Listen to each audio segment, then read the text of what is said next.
Thanks for listening to the Listen Up Girl podcast, where every week I bring you 10 minutes or less of LGBTQ plus news.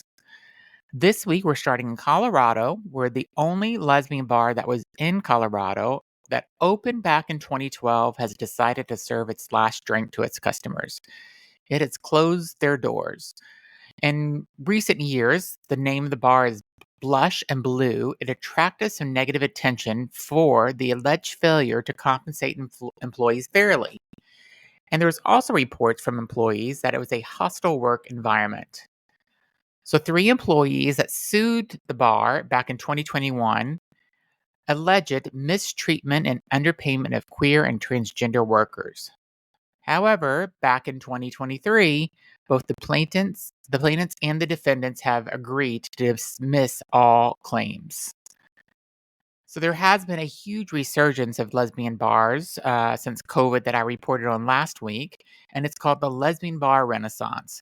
So even though this one has closed, there are still around 30 lesbian bars that have opened across the United States, where back in 2020, before COVID, there was less than 20 bars. So lesbian bars are making their way back, which is great to hear. Last week, I also reported that a gay bar that opened in August in Asheville, North Carolina, after 1 month of being open, Hurricane Helene came in and destroyed the bar. The bar was opened by Brandon Davis and his husband, Davey, and the bar ended up having 23 feet of water, completely destroying this brand new open bar. These 2 guys took years to plan this bar out.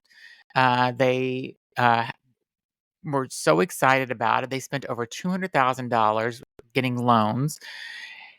Great thing about this story is that the community rallied around, and not just the community, but the world rallied around, started a GoFundMe account, and they raised over $191,000 to help them rebuild. So that was over 5,000 queer people and supporters of queer people donated to this cause. So really great to hear, and I wish Brandon and his husband, Davey, good luck, and I hope that new bar is open soon.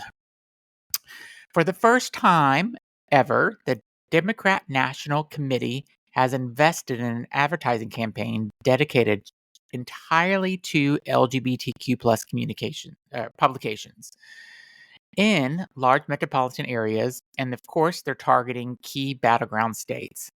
So the DNC will roll out this new ad campaign, and it's worth at least $100,000, and they're targeting 16 publications across 8 states, and those 8 states are Florida, Washington, D.C., Texas, Nevada, Iowa, Louisiana, and Pennsylvania. The GOP has decided to do just the opposite of that, spending $65 million, and they are doing transphobic ad campaigns for this election season. So they're putting ads out on NFL, the Major League Baseball playoffs, and they're calling Kamala the they-them president. So once again, being negative and targeting people for who they are, and not surprising at all. So Oklahoma is looking to supply public schools with over 55,000 Christian Bibles. And the more interesting part about this is that all these Bibles are Trump-endorsed Bibles. So the Bibles aren't quite out there yet, but these Trump-endorsed Bibles, it was also reported that they were made in China. Even though Trump wants everything to be made in America, all of the Trump Bibles are made in China. In a new study by CDC, it shows that almost 5% of trans and gender questioning youth say that they are experiencing school bullying. So yes, all kids get bullied, but 5% is double the rate of what cisgender children are getting bullied. And it's sad. And hopefully that number will start to drop as people become more accepting. But kids, as I always say, are mean, and they will always find something to be bullies about. So it was National Coming Out Day on October 12th. And in the past, I remember when big name celebrities, or it was a really big deal for coming out. And I have to say this year, and maybe I missed it, but I didn't see any big stars jump up and say, "Hey, I'm gay, I'm lesbian, I'm bi, I'm trans." Like none, I didn't see anybody major. So what does this say to me? It says that hopefully we're getting to a point in society where coming out with a big announcement isn't absolutely necessary the way it was before. So I feel like that's probably good in my opinion. So Colman Domingo, who's an Oscar nominee and a fashion icon, has announced that he will be one of the co-chairs for the 2025 Met Gala. So he'll be working with the Vogue editor-in-chief Anna Wintour, and he will help orchestrate the event with Lewis Hamilton, ASAP Rocky, and Pharrell Williams. So, as if you don't know this, the Met Gala takes place May 5th in 2024, and the theme this year has been announced as Super Fine, Tailoring Black Style. So amazing. I'm so happy for him, and I think he's going to help put on an amazing event that I hope I get invited to. And my last story is sad. Madonna has made a tribute to her late brother, Christopher Ciccone. So you probably know Christopher from back whenever he did. If you watch the documentary Truth or Dare, he's been in. He wrote a book about his sister years ago called My Sister Madonna, and I know him because I'm a huge Madonna fan, and he was living in Miami and was part of the Miami community for a while, and there was lots of people in Miami that knew him. So he was an artist, a designer, an interior decorator, and he actually appeared in Madonna's one of her first videos for Lucky Star.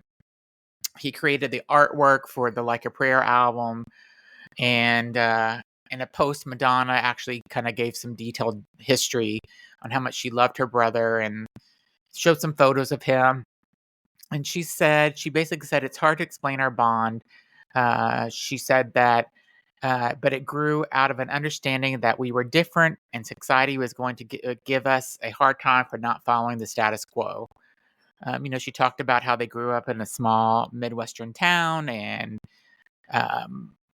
how he grew up and he came out as gay, and she was just supportive of him. And she just said he was a visionary and had impeccable taste and a sharp tongue. And she goes, although they had a fractured relationship for some time, that they found their way back to each other. And Christopher died, unfortunately, of cancer. So, and I believe like a few days or even a week before, her stepmother, her name was Joan, and you've seen her also in that same documentary, Truth or Dare, and she died of cancer as well. So Madonna's had a tough few weeks with people that she cares passing away of cancer. And her mother died of cancer also when she was very young. So anyway, Christopher, you were great. You're in our thoughts, and you are too, Madonna. So thanks everybody for listening to this week of Listen Up Girl. Be sure to subscribe to my podcast on your favorite podcast platform. And also, if you could go in and give me some likes and follows on my podcast and maybe give a couple of ratings and comments, that'd be fantastic. So thanks for listening, and talk to you next week. Have a great week, everybody.